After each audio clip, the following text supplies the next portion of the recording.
بالمحرم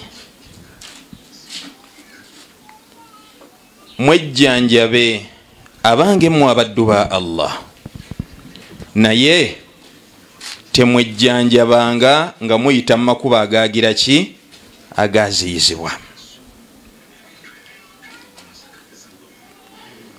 Tuyina enzijanjaba enkulu ennyo ze tusinga okumanya ziringa 3 oba 4 ezimu nyinza obutazogerako kubanga newe nazogerako wano tetuzikozesa okusinzira ku mbeera y'obudde bwaffe.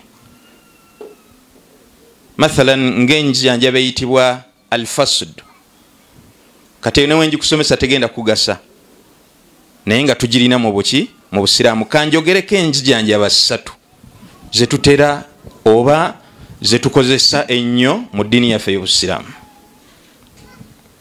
Tuyina enzijanjaba esooka ar-ruqya ash-shar'iyya,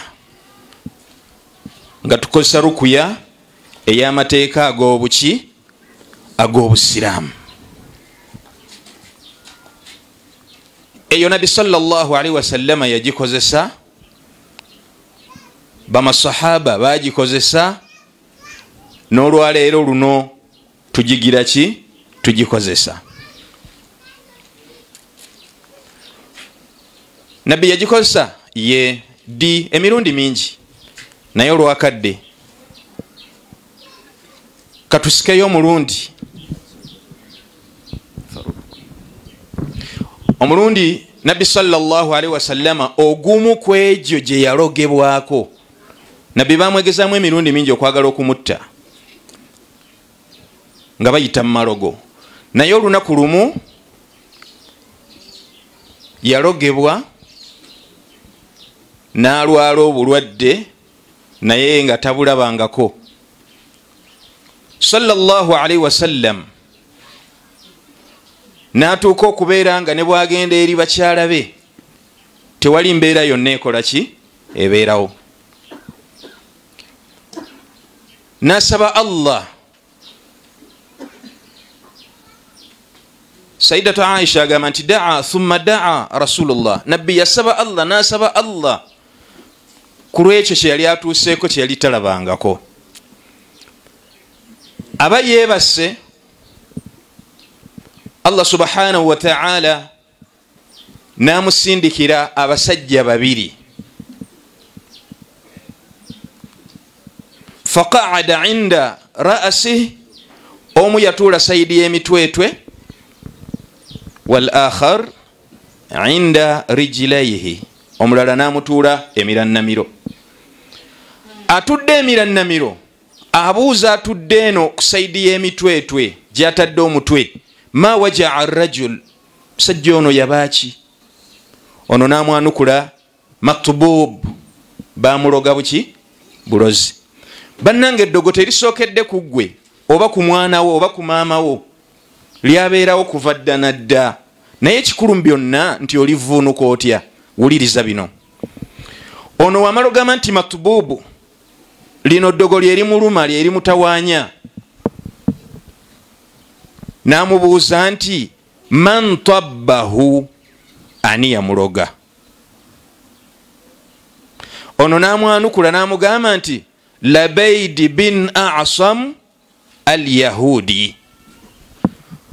Waliwo omushiriku ku mulembe ogwo nga mushiriku ddala era nga amanyi okuloga. Bannange eriyo abantu abamanyi okuloga, ekyo mukijje ku nze. Nebaayo abatamanyi kola ki nga bafere nga yeeyita omusawo omulogo naye nga mufere buki bufeza kutiisatiisa butiisatiisa naye nga tasobola kuloga. Naye abalogo gye bali. Sheikh Lubaid bin Asam al-Yahudi yaloga ombaka Muhammad sallallahu alaihi wasallam oluvannyuma lw'okuba nti bamuwa kye bamuwa awo wanvu, naye kyenjagala mu kyakuloga Nabbi n'amuloga. Kakati ono abuuza min ayi shay'in, yamuloga ng'akozesa ki?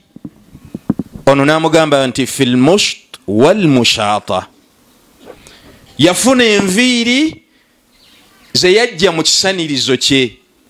Ekisanirizo mukimanyi bulungi, ekisunsura kakati ekisanirizo ekyo buli we weesanirira mulimu obuviiri obukola ki obusigalamu. Obwo nabbi sallallahu alaihi wasallama bwe bajja mu kisunsulo kye ne babutwala omusajja oli omuyahudi Labaid bin Asam n'alogeramu nabbi sallallahu alaihi wasallama n'afundikiriramu ebifundikwa 11 ne babitwala tahta bi'iri za arwani ne bateeka eddogo eryo oba ebifundikwa ebyo wansi w'oluzzi olwo. Sallallahu alaihi wasallama shayatini zafubutukangawo ne zijja nga zikola ki nga zimutawaanya. Kati Allah subhanahu wa ta'ala n'amusindikira abasajja bano babiri zaali malayika, era bwe yadda engulu n'abuuza mukyala we Aisha kubanga ye yali asuze, n'amubuuza nti ash'arti anna Allah aftani, Aisha okitegedde nti Allah amaze okunsumulula anziguliddewo andaze bulijjo ekyo kyemusabagire ki andage. Aisha n'amugamba nti ate nze nabitegedde ddi. Kati Nabi sallallahu kwe kumunyumiza ekimutuuseeko muki nga yeebase, omusajja omu azze n'atuula eno, omulala n'atuula eno, ono nga bwabuuza ono yabaaki nti baamuloga, ani yamuloga, baamulogera muki eddogo liri luddawa. Ekyaddako kyali ki? Kyali kyakumujjanjaba. Malayika ezebbiri zajja ne suratu al-Falaq ne suratu Nas. Suratu al-Falaq ne suratu Nas, essura ezo bbiri zina aya 11. Naye Jibuliru buli we yasomanga aya ng'asomera Nabi sallallahu alaihi wasallama nga ekifundikwa kikola ki kisumulukuka. Yagenda okumalayo aya 11 min sharri naffathati min sharri yagenda okumalayo ku suratu Nas min aljinnati wannas, bas ng'ebifundikwa byonna 11 bimaze okukola ki okusumululwa. Nabbi sallallahu alaihi wasallama n'atuma omu ku basahaba agende ku luzzi luli we baamutega eddogo alijjeyo. Lwaki? Olw'okutya nti abantu abasenamu amazzi mu luzzi luli nabo bayinza okukosebwa. Omulogo ayinza okugenderera okukosa omuntu omu, mathalan ng'agenderedde ekkosa Seeka Sulaimaani, najja amutega eddogo, tubiyita ebyokoola, katubiyita ebyokoola, eddogo eryo libatega obutezi. Eno mu lulimi lwaffe olw'okujjanjaba tuliyita sihir takhtiya. Kakati singa alitega Sulaimaani ayinza obutalibuuka, ate Kasimu n'agira ki n'alibuuka, oba Sula ayinza oddibuuka, Kasimu n'alibuuka, Abdallah n'alibuuka, ani buli muntu yenna ng'alibuuka ng'agenda kukola ki kukosebwa. Kyova olaba nti omulogo mubi agenderera okukosa omuntu omu n'afundikira ng'akosezza abantu bangi. Kati Nabi sallallahu alaihi wasallama yali ayina okutuma bagende babeere nga bajja eddogo lye balikola ki gye baliteeka. Ekyo kimu. Ekyokubiri, tugambye nti tukozesa enzijanjaba zino 3 ze tusinga okutegeera wano. Enzijanjaba ey'okusoma ruqya shar'iyya. Lwaki nteekako shar'iyya? Kubanga ruqya za mirundi emeka? 2. Bwe tuli banaakadde tuligaziya ruqya etali shar'iyya efaanana etya? Enzijanjaba ey'okubiri ye muntu okwejjanjaba ng'akozesa eddagala erikkirizibwa. Erigira ki? Erikkirizibwa. Nabbi sallallahu alaihi wasallama yatugamba nti mwejjanjabe naye temwejjanjabisanga haramu. Wala tadawawu bilmuharrami, temwejjanjabanga mukozesa haramu. Abantu bangi bakozesa eddagala eritakkirizibwa. Ala sabili mithal, eri ewaffe Buganda omwana bw'alwala measles orusheru, bagamba omukyala nti genda ofune enkanja z'amalwa. Amalwa mugamanyi? Amalwa kika mu bika by'omwenge. Bamugamba omukyala agenda afune enkanja zaki? Z'amalwa. Aleete enkanja z'amalwa ezo aberenga asiiga omwana ono ku mubiri gwonna awone measles. Ate nga ffe mu Busiraamu tukikakasa nti amalwa kika mu bika by'omwenge, ate nga Allah yaziyiza ki omwenge. Kati tugamba nti eryo eddagala nedda. Olunaku lumu Nabbi sallallahu alaihi wasallama marra birajulin yasna khamran, yasiŋŋaana omusajja nga ayiisa omwenge, ng'ayiisa ki omwenge, ate nga musiraamu. Namubuuza, maatha tasna khamra, lwaki okola omwenge? Namugamba nti asna'uha liddawa, ya Rasulallah, omwenge guno gwolaba nti ngugatta, ngukola nengutabula mu ddagala lyange lyenkozesa nempa abalwadde. Nabbi sallallahu alaihi wasallama kyava mugamba, lam yaj'al Allah shifai ahadikum fima harrama alayhi. Allah subhanahu wa ta'ala taddirangako, tateekangako kuwonya kw'omu mummwe mwekyo kye yaziiza. Amakulu nti Allah wabanga yaziiza omwenge, ate tosobola tugamba nti gwe gwokolamu ki eddagala. Allah wabanga yaziiza embizzi, tosobola kutugamba nti amasavu g'embizzi gayambako obulwadde bwe bayita mulangira. Nedda, kati olwo oba toleeta, olw'ensonga nti embizzi eri ki eri haramu, na buli ekinagivaamu kiri haramu okubeera nga tukikozesa okukirya oba okukinywa. So nno eddagala erisigadde lyonna nga si lya haramu likozesebwa. Nabbi sallallahu alaihi wasallam yakozesanga eddagala habbat sauda lyemusinga okutegeera.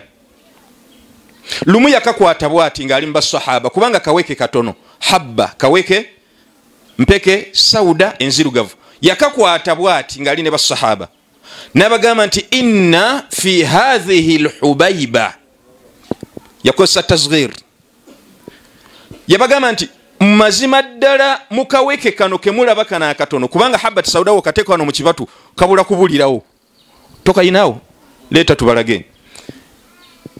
Inna fi hadhihi alhubayba, bannange mazima ddala mukaweke kano kemulaba akatini, shifaun min kulli da'in. Kati wano nkakutte naye waliwo akalaba, nkayina wano mu ngalo, newe nkateeka wano oyinza obutakalaba, mpozi ono ali okumpi. Kaweke kaki katini. Bwati Nabbi sallallahu alaihi wasallam yakakwata nabagamba nti inna fi hadhihi alhubayba shifaun min kulli da'in, bannange mukaweke kano kemulaba akanyinkuuli akatini mulimu buli kuwona kwa buli ki ndwadde. Nabagamba nti illa sam, okujjako obulwadde obuyitibwa saamu tebukola ki tebuwona, wal haram n'obukadde. Endwadde mmeka zo tezikola ki tezivumulwa, teziwona, naye obulwadde bwonna obusigadde mukana akaweke biidhinillah ng'omanye enkozesa. Kubanga entabula y'eddagala yetulemesa okuwona basiraamu, entabula yaki y'eddagala. Kati mathalan empeke eno owa ssenyiga tusobola ogimujjanjabisa, ow'ekifuba, ow'omusujja, ow'amaanyi g'ekisajja, n'endwadde zonna endala eziyitibwa eza shayatin.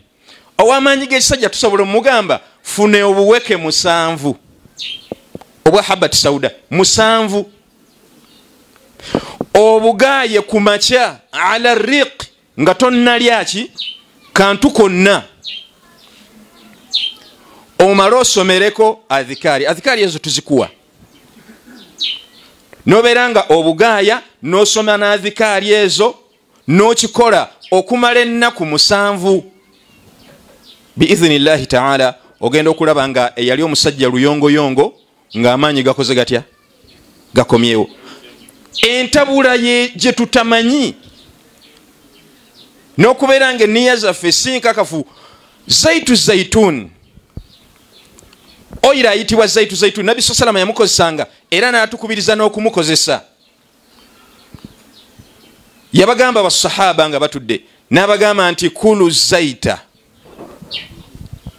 oyo oyiro mumulye, mu byokulya byammwe mumulye, waddihinu bihi, era mukole mutya, mumwesiige, mulye. Osobola omuteeka mu mmere n'okwesiiga omukole ki, omwesiige. N'abagamba nti fa innahu min shajaratin mubaraka, kubanga oyiro oyo akenenulwa mu muti ogwaki, ogw'omukisa,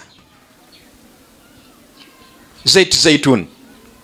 Kati ffe kyetukola ki, olwokuba abantu zaituni abamu tebamanyi gye bamutunda, nga ffe tumukenenula nga tumutabulamu ekizigo, nga tukugamba nti newoba oyina omwana ameketa amannyo muwe ekizigo yesiige, newoba oyina ebikutambula mu mubiri weesiige, oloota ebirooto ebitiisa weesiigeko, naye azikaalizo ng'ogenda okwebaka tozireka, tozigira ki, tozirekaayo. N'eddagala eddala lingi, n'egyo gyonna emiti n'emiddo gino gye tulinnyako gyonna girimu eddagala. Alimahu man alima wa jahila man jahilahu, abagimanyi bagimanyi, n'abatagimanyi tebakola ki, tebagimanyi. Enzijanjaba eyokusatu gye tukozesa mu Busiraamu ate nga nkulu nnyo yenzijanjaba eyitibwa alhujama. Hijama mu Luganda kwe kulumika oba okuwuubira, okulumika oba okuwuubira. Mu Lunyankole ne mwekyeta mutya? Okulumika kikwataganye. Okulumika kwaffe kwa mu Busiraamu, okulumika kwaffe kwa mbuki, naye ennumika za mirundi ebiri. Waliwo ekkirizibwa eyaffe n'etali ki, n'etali yaffe. Hijama Nabbi sallallahu alaihi wasallama yagyogerako ebigambo bingi bingi bingi mu hadithi nyingi. Hadithi emu n'agamba nti khairun ma tadawaitum bihi, n'erimu ku ddagala oba n'obumu ku bujjanjabi obulungi ennyo okubeera nga mwejjanjaba nabwo, nga mwejjanjabisa nabwo, bilhijama, bwe bujjanjabi obw'okulumika. Mu hadithi ya Ibn Abbas radiyallahu anhuma yagamba nti ashifaun fi thalathin, okuwona kuli mu bino ebimeka, ebisatu. N'agamba nti sharbati asalin, omuntu asobola okuwona singa aba anywedde omubisi gw'enjuki. Eryo ddagala lyatulagirira omubisi gwaki. Bwogenda mu suratu Nahali ndowooza aya 69 Allah n'agwogerako era n'afundikira ng'agamba nti fihi shifaun linnansi, omubisi ogwo gwe mulaba gulimu eddagala eryabaki, abantu. Naye entabula yaagwo yo ogimanyi, n'entereka, kubanga ebimu bigaana okukola olw'entabula n'entereka n'enkozesa. Butya bw'okozeseza dosage, gwe bakyogera mu Luzungu. Kali osanga omuntu nga atunda omubisi gw'enjuki yagusuubula emyezi 3 emabega, naye nga akolera mu musana ngaawo, nga talina mudaala nga guno, ng'akolera musana nga buli ku makya akeera n'aguteekawa mu kasanaawo. Atunda omubisi gw'enjuki gwonya ekifuba, gwonya ssenyiga na buli ndwadde, ate nga kituufu kyayogera. Naye entereka egenda kugukola ki? Kugwonoona. Dozi ki? Sallallahu alaihi wasallama omusajja yajja n'abeera nga awaaba obulwadde bwa muganda we eri Nabbi sallama. N'amugamba nti ya Rasulallah, mazima muganda wange ishtaka batnahu, olubuto lwamufuukira ekizibu, lumuluma, olubuto lumuluma. Nabbi n'amugamba nti asqihi asalan, genda omuwanywe ku mubisi gwaki, gw'enjuki. Ne bagenda ne bamuwa ku mubisi gw'enjuki. Enkeera n'akomawo n'amugamba nti ya Rasulallah, lukyamuluma, nabbi namugamba nti asqihi asalan, ddayo muwe omubisi gwaki gwenjuki. Omulundi ogwokusatu nakomawo namugamba nti tannawona ya rasulallah, omubisi nagumuwadde naye olubuto lukyaganye. Namugamba nti sadaqa Allahu wa kadhaba batna akhik, Allah yayogera mazima, kadhaba batnu akhik, olubuto lwa muganda wo lulimba. Isqihi asalan, ddayo muwe omubisi. Ezo dozi meka? Kakati olwaleero gwe bakugamba nti habat sauda, zaiti zaituni, bwonywako newesigako olunaku lumu ng'ogamba nti mbivuddeko. Seka yabitusomedde naleetako ne hadithi naye wallahi era nasuze sikyuseeko. Dozi ogimazeeyo. Ba medical doctors mwemuli. Bwe tujja wali ku pharmacy ne tugula eddagala era muwandiikako mwana muto nti ye kamu emirundi 2, sibe kiri? Muntu mukulu amire 2 emirundi 3 okumala ennaku bweziti. Neyakola panado yakawandiikako wano wansi nti wadde wejjanjabyeko ne panado eno naye if symptoms persist seek medical advice. Obulumi obwo bukyakoze eki? Bukyalemye, genda olabe muki omusawo. Oyagala omira omulundi gumu gwowonerewo. Kakati dirimu dozi. Bwe bamuwa dozi eyokusatu eyokuna ne bamuwa omubisi, falhamdulillah, enkeera omusajja yakeera kwata nkumbiye kugenda mu nnimiro kulima. Namugamba nti ekirabe kye nakugambye, sadaqa Allahu, Allah yayogera maki mazima. Sharbat asalin, omubisi ekyokubiri kye twejjanjaba nakyo mu hadisi eyo kyenjagalamu, wa shartati mihjamin, hijama. Awo emba nsiisira eddakiika 10 malirize. Omuntu tusobola omujjanjaba nga tukozesa hijama, kambimalayo 3, wa kayyatun annar, n'okwokya enjokyo. Naye nabbi we amaliza hadisi eyo yagamba nti wa anha ummatin, nziyiza abantu ba umma yange, anil kayyi, okubeera nga mwokyaki enjokyo. Eyo enkola eyokusatu nabbi n'abeera nga agikoze atya? Agiganye. Newankubadde ng'eri mu kintu omuntu kyasobola okukozesa. Edda yakozesebwanga, naye ku nabbi salama bwe yajja enkola eyo n'agikola ki? Ey'okwokya enjokyo. Enjokyo muzimanyi? Okwokya enjokyo muzimanyi? Kakati kanjogere ku hijama, shartatu mihjami. Eno enkola y'okuvumula nga tukozesa okulumika oba okuwuubira, nkola yadda esobya ne mu myaka 1000, kubanga ne Nabi sallallahu alaihi wasallam yagisangawo. Naye sallallahu alaihi wasallam ekiro kye yalinnyisibwa mu ggulu, ekiro ekyo tukimanyi kye tuyita miraaje, sibe kiri? Al-Isra wal Mi'raj, okutambuzibwako nabbi n'okulinyisibwa kwe mu ggulu. Bwe yakomawo mu bingi bye yannyonnyola basahaba, yagamba nti ma maraltu laylata usriya bi bimala'in min al-malaika illa qalu ya Muhammad mur ummataka bil hijama. Yagamba nti mu kiro kye natambuzibwa ne nninyisibwa waggulu, siina kibinja mu bibinja byonna bye nayitako eby'abamalayika, ku ggulu erisooka, eryokubiri, eryokusatu mpaka kulisembayo, illa qaalu, okujjako buli gwe nayitangako, buli kibinja kye nayitangako nga kiŋŋamba ya Muhammad, owange gwe Nabi Muhammad, muru ummataka bil hijama, lagira abantu b'ekibiina kyo bakozesa enzijanjaba eya hijama.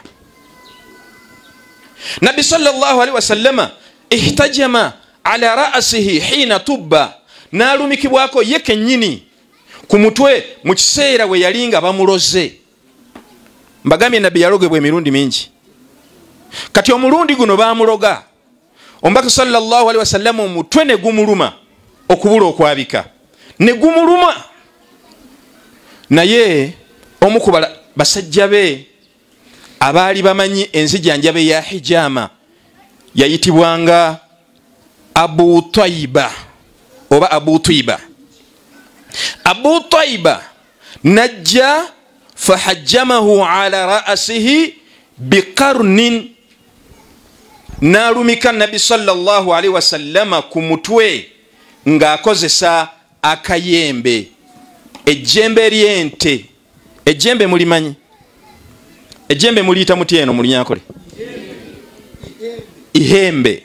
Kakati ejjembe ly'ente akasongeza akasembayo ku jjembe ke baasalangako edda y'enkola eyali ekozesebwa, baakasalangako nga ke bakozesa okubeera nga bataapinga ku mubiri gw'omuntu nga bataddewo buba busimple cuts butonotono bwe buti tukozesa kagirita ne tubusalasalawo nga bateekawo akayembe ako nga bakozesa mumwa ne basikamu omusaayi. Edda ne ku mulembe gwa Nabbi sallallahu alaihi wasallam kyekyakola ki? Kyekyaliwo. Kati ku mulembe guno olw'okuba nti tokyasobola kusika musaayi gwa munno ng'okozesa ki? Omumwa, enkola n'ekyukamu, ne tubeera nga tufuna aleeno gundi eno gye tukozesa obukopo buno buglasses buno bwe tubeera nga tukozesa okubeera nga tuwuubira oba tulumika omuntu yenna aba alwadde. Tukozesa obukopo buno buglasses buno. Simanyi oba tunaaba n'akadde mbalagemu practically bwe tulumika, naye we kanaaba kaganye katukinnyonnyole, bwe kanaaba kaganye katukinnyonnyole buki? Bunnyonnyozi. Nabbi sallallahu alaihi wasallama omusajja ono Abu Twiba bwe yajja n'amulumika ku mutwe ala nuqratul kafa, wano tuyitawo tutya wano? Kuma haduwatun, enkoona, ankomo, wano ku nkomo wano Nabbi baamulumika wano ne basikamu omusaayisaayi ogwo. Bwe baamala omulumika fa ata alhajjamu ajrahu, n'abeera nga yawa empeera ono Abu Twiba akoze eki? Amulumise. Olwaki? Olwa service gyamuwadde. Yamuwa swa'aini min ta'amin, ebikopo byali bibiri ebyaki? Ebyengano. Swa'a banafiqi abo be bamanyi swa'imu yenkanankana grams meka. Naye elmuhimu nti yamuwa empeera ey'omulimu gwakoze eki? Gwakoze. Omulundi omulala Nabbi sallallahu alaihi wasallama bamulumika ala al-akhda'aini wal-kahilu. Akhda'aini, jangu tulaga abantu ebintu bino. Bamulumika ala al-akhda'aini. Akhda'aini fenna nze naawe tuyina emisuwa gino eminene. Saidi wano waliwo omusuwa ogw'amaanyi na wano sibe guli. Kakati gino gye bayita akhda'aini. Wal-kahilu, kahilu wano ekibegabega wano we kizannyira wano nga mugongo wano. Mu Luganda muyitawo mutya? Wano wati wano, mu Luganda katusoke n'abavudde Buganda. Wano lino si ssaabiro. Essaabiro liri neno maaso wano waliwo erinnya lyawo wano. Wamma Abanyankole wano muyitawo mutya wano ekibegabega we kizannyira wano we wati wano? Omurukokoto wano. Mukitegedde mu Abaganda? Enkwakwa mu Luganda tuyitawo ki? Enkwakwa. Mwe temusalanga ku mbuzi. Kakati sallallahu alaihi wasallama olunaku olulala ne bamulumika wano ku akhda'aini, wano na wano ne bamulumika na wano mu nkokoto wano. Lwaki kwolwo bamulumikaawo? Ku mulundi guli ogwasooka bambi bamuloze nga omutwe gumuluma ne bamulumika ku muki? Ku mutwe. Ku mulundi ogwokubiri bamulumika wano olw'obutwa bwe baali bamuteze. Abange, ekigambo ky'okutega obutwa kyava dda. Temugamba nga kitandise ddi? Ku mulembe guno kyadda. Riwaya emu egamba nti baba balya ne basahaba. Riwaya endala egamba bali bagenda kulya naye Nabbi yali tannalya. naye nga abamu ku basahaba balidde, naye esinga okuba ennywevu baali balidde, kubanga kyekyaleeta oli Abul Hind ajja alumike Nabi sallallahu alaihi wasallama listikhraji sumum, olw'okufulumya obuki obutwa bwe yali amaze okuyingira muki, bwe yali amaze okuyingiza mu mubiri gwe. Kakati eyo nayo manfaa, mugaso gwa kubiri, nti osobola okulumikibwa olw'okufulumya ku butwa mu mubiri gwo. Ojja kuŋŋamba nti ate seka ate obutwa ndi bulya ddi? Buli kiseera, buli lunaku kumpi tulya obutwa. Waliwo bwe tulya mu byokunywa bwe tunywa. Preservatives ezo abasawo abo abasoma enzijanjaba y'ekizungu batugamba nti preservatives ezimu sinki si nnungi, naye buli kiseera tuziyingiza mu mibiri gyaffe. Kakati lunaku ki lw'olifulumyako ku butwa obwo? Lw'olikolebwako hijama, oliba oyambiddwa okufulumya ku butwa. Emmere gye tuli eyo ey'emmikebe, enfuuyire n'ebirala, obutwa tubusika. Emmotoka ezo ze tuvuga nkadde, emikka egiva mu mmotoka ezo gyonna butwa, n'obutwa obulala bungi. Mufuuyira ennimiro zammwe n'ebirala ebigwa mu kkowe eryo. Kati sallallahu alaihi wasallama ne bamubeera nga bamulumika alal akhda'aini wal kahilu, bamulumika ku mutwe ne mu nkwakwawo, okubeera nga bajjamu obuki obutwa. Omubaka Muhammad sallallahu alaihi wasallama nakubiriza okulumika. Lunaku lumu yagamba Sayyidina Ali radhiyallahu anhu, namugamba muzimu ku waswaya za Nabi sallallahu ze yalamira Ali zali nyingi, naye yamugamba wekyatuuka ku kwejjanjaba, namugamba nti Ali, mu bimu ku byenkusibirira mu bujjanjabi bwo beera ng'okola hijama waakiri mu mwezi omulundi, waakiri mu buli mwezi. Musiraamu genda bakulumikeko, tolinda kulwala. Hijama tekola ku mulwadde yekka, naawe atannakola ki, atannalwala ogyetaaga. Namugamba nti kubanga omuntu eyeemanyiza hijama la yahtajun ila tabibin yudawihi, teyeetaaga buli kiseera kubanga yeewuuba mu malwaliro, nalwadde omusujja, simanya infection, simanya bikoze bitya. Hijama eyo eyina bingi byetaasa mu mubiri. Min manafi' alhijama, mugimu ku migaso gye tufuna omuntu nga olumikiddwako. Ekisooka, bwe liba ddogo biidhinillah waliwo erifuluma. Takhfif al-alam wal awja', okukkakkanya n'okugjawo obulumi. Oyinza okubanga mutwe, oyinza okubanga kifuba, nga gwe buli kiseera ekifuba kikuzitowa, ebibegabega bino bikuzitowa, ng'olinganga gwe batisse ensawo y'akasooli, omugongo gukuluma, oba osanyalala.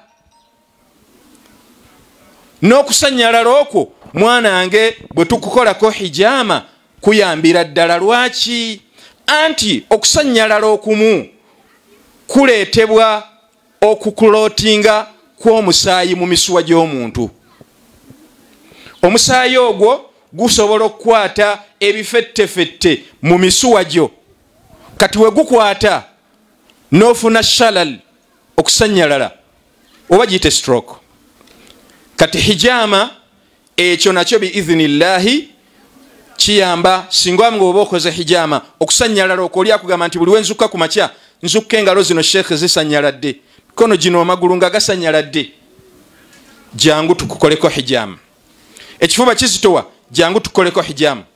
Tahsinu ru'ya, tuloota endooto embi. Al ahlam, endooto za shaitani, ate ne tumala ne tuzinyumya ne biba. Omubaka sallallahu alaihi wasallama yagamba nti arru'ya, omuntu bw'aloota ekirooto ala rijili ta'irin, Allah ekirooto ekyo akisiba ku kagulu k'akanyonyi. Ekirooto ky'oloota Allah akisiba ku kagulu kaki k'akanyonyi. Nagamba nti bainama ubbirat, wookinyumiza bwoti bwappa, waqa'at, nga kikola kitya, nga kiva kagulu k'akanyonyi nga kigwa, amakulu nga kikakata. Shofar sallallahu alaihi wasallama yatugamba bwe tuloota endooto ezitiisa tetunyumya. Naloose abasezi bangoba, naloose ngwa mbinnya, naloose nte nga zintomera, ndoota emisota gimbojja. Tonyumya. Naddala singa boonyumiza tebayina solution ku nsonga eyo, kati ate oba onyumya lwaki? Tobanyumiza. Osobola kunyumiza ani? Nyumizaako seekawo, kubanga seekawo ayinza okuba n'amagezi ne solution ku nsonga y'ekirooto ekyo. Bwotyo bw'oloota nti oloota misota nti ogiroota mu kkala ki? Kubanga ne kkala gy'olootoddemu omusota ematalinga. Nze bw'ojje wange bw'oba oloota misota nkubuuza guli mu kkala ki? Nti gwabadde mweru, gwabadde muddugavu, mumyufu, gwa kiragala. Buli kkala erina kyetegeeza. Dogo kiki, ayinu kiki, buli kkala erina kyekola ki? Kyebeetegeeza n'ekigendererwa mu kyo. Gwangobye shekhe, gwangobye, gwakubojjeza nti ye baasi. Gwakubojjeza, we gwakugobye gwakubojjeza nti tegwambojjeza nti kale. Awo wonna waliwo ki? Amakulu. Woguloota gukubozze kiyina kye kitegeeza. Oguloose gukugoba tegukubozze naye gukugobye nakyo kiyina kye kikola ki? Oba olaba mulabe njiraba nga giri awo mingi, era nakyo nga tumanya ekirooto kye kitegeeza. Ontegedde bulungi?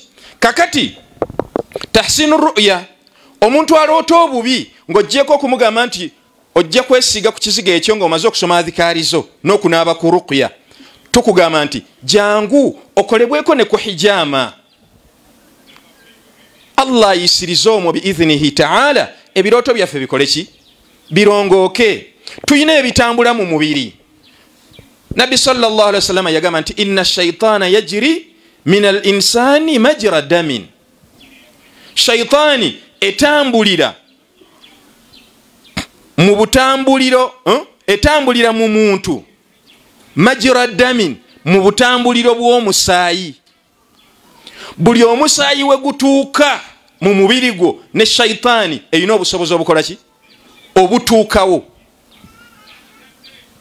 Kyova olaba nti osobola okulwala obulwadde nga buli wamu wakuluma, nga buli kika kya bulwadde kye boogera okirina, n'ogenda mu ddwaliro ne bakola fahasu buli testi yonna, malaria, typhoid, brucella ani, ne bakugamba nti wallahi results zonna zigamba toyina bulwadde. Toyina buki? Toyina bulwadde. Naye nga buli testi bagikoze. Lwaki? Olw'okuba nti shaytaani nabbi yagitugamba dda nti etambulira mu mubiri, kati esobola okusensera mu buli wamu, fil mafasil, mu joints zo muno, n'owulira nga buli kiseera olumwa,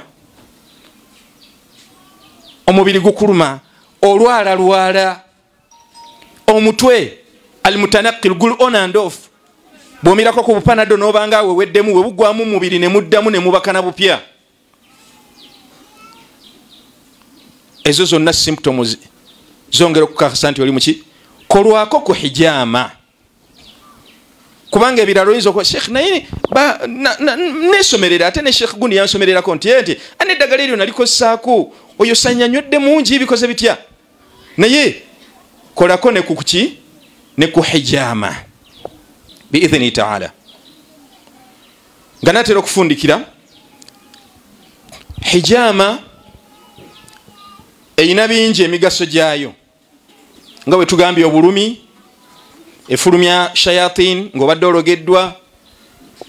Hijaama esobola okuyambako ku muntu n'endwadde ze twatuuma ez'ekizungu. Omanyife endwadde tulina engeri gye twazituumamu, olwo lwa Kiganda, olwo lwa Kizungu, si we twazituuma. Bw'olwala typhoid obwo bwa Kizungu, bw'olwala ssenyiga obwo bwaki? Bwa Kizungu. Kakati bw'olwala obulwadde nga ebirooto ebibi, kutabuka mutwe, soru, ensimbu, obwo bwa kiddugavu. So nga n'eri mu bazungu nabo ensimbu ebakola ki? ebakuba. Ndaba Saudi abalalu nabo baki gye bali bangi, n'abakuba ebimba ebifaananayo bityo bangi. Kakati hijama eno ekola ne ku ndwadde ze twatuuma ez'ekizungu, mathalan adhaght, pressure. Sikugaana kumira amlodak mira ne bilongo mira naye hijama togireka. Hijama tokola ki? Togireka. Na dhikari. Ala bi dhikri llahi tatma'innu alqulub. Qalbu eno okubeera nga ina hammu eyo ne hazan kiva kuki okubeera mu mbeera efaanana wetyo. Amradu shayatin, ezo zonna mwetoololeramu ki? Shaitan. Kakati omuntu alina pressure naye tumuteekako hijama, naye treatment yeri ey'ekizungu togivaako gisigaleko,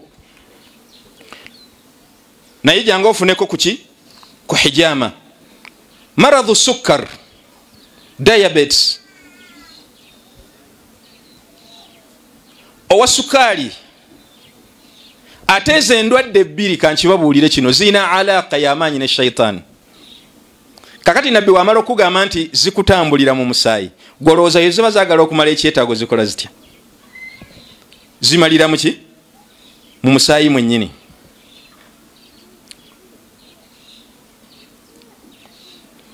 Ng'ofuna birwadde, nga tulwala, nga tukola tya. Kakati hijama eno erina obudde obulungi ennyo kugikolerako, obudde obusooka ala riq. Omuntu bw'oba tonnalya ne bakolako hijama kikuyamba. Yagamba sallallahu alaihi wasallam alhijama ala riq shifa.